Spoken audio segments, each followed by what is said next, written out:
The mid-2000s were a strange time for video games. It seemed like every blockbuster had its own half-baked tie-in game at some point. And don't get me wrong, some of them were decent, they were, like Harry Potter and the Philosopher's Stone, or the Chronicles of Riddick. But most of them were... wait, actually we're not supposed to talk about it, scratch that. But listen, I'm not here to talk down on anything. In a sea of frustratingly sloppy tie-in games, one game came out that changed everything. This game didn't just cash in on its source material, it did something more. It became its own experience, it expanded on a pre-existing world, and more importantly, it gave us 2 magazines on backup. Peter Jackson's King Kong, the official game of the movie, and yes, that is the full title. King Kong was a landmark game and remains to be one of the most influential tie-in games ever released. Developed by Ubisoft and directed by, let me get this pronunciation right, Michel Ancel. You know, the man behind Rayman and Beyond Good and Evil.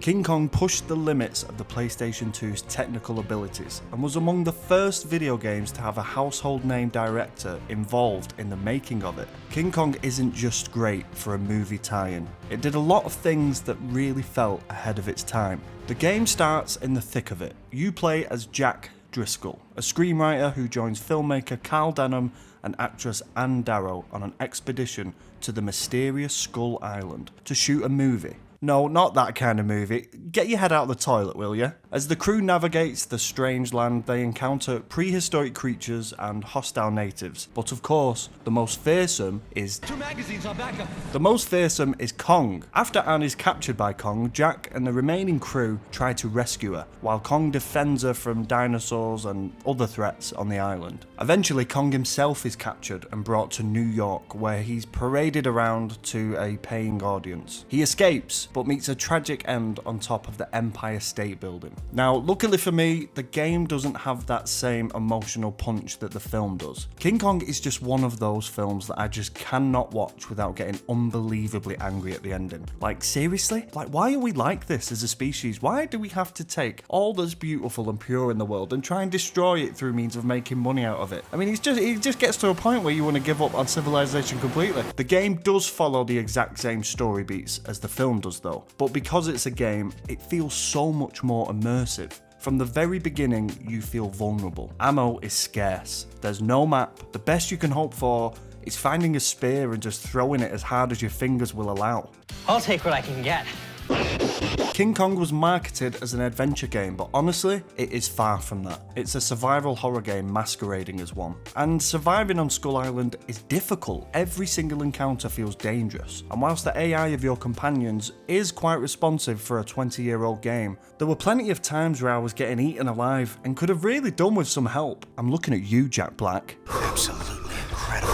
My point is you rarely feel like a hero. You feel like helpless prey, and the creatures of Skull Island aren't just obstacles you have to overcome. They feel like part of a living, breathing ecosystem. And all of this is hammered home even more by the game's impressive design. One of the more bolder decisions the developers made was the design choice to strip things down completely. There is zero heads-up display. That means there's no health bar, no ammo counter, and no minimap. So the player has to rely heavily on visual and audio cues. You have to listen for your heartbeat when you're close to death, and count your shots based on the sound of your gun. And I love that King Kong really embraced that cinematic feel, because it wasn't just designed to look like a movie, it felt like one. Like, seriously, there's no objective markers. This was unheard of in a big budget adventure game. And I think in many ways, King Kong predicted where games were heading with games like The Last of Us, with that immersive, narrative-driven action that respected the player's intelligence. The action in this game is also really good and holds up surprisingly well for a 20-year-old game.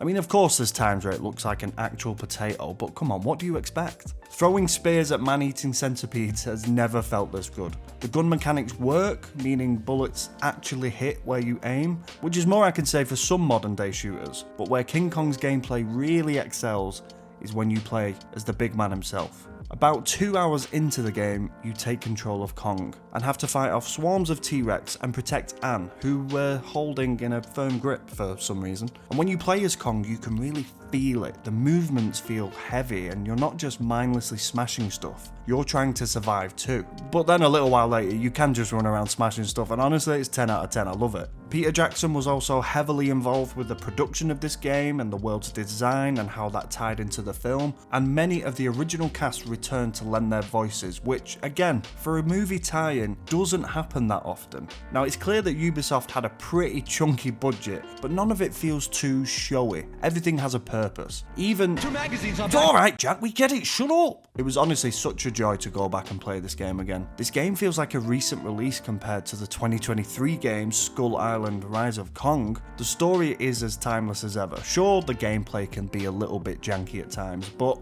in a sea of bad tie-in games, King Kong is always going to be rooted as one of the best. And if games like the Oblivion remaster taught us, it's that no harm ever came from a little bit of jank. I hope you enjoyed this video. Let me know your thoughts on this gem if you have played it, and I'll see you next time.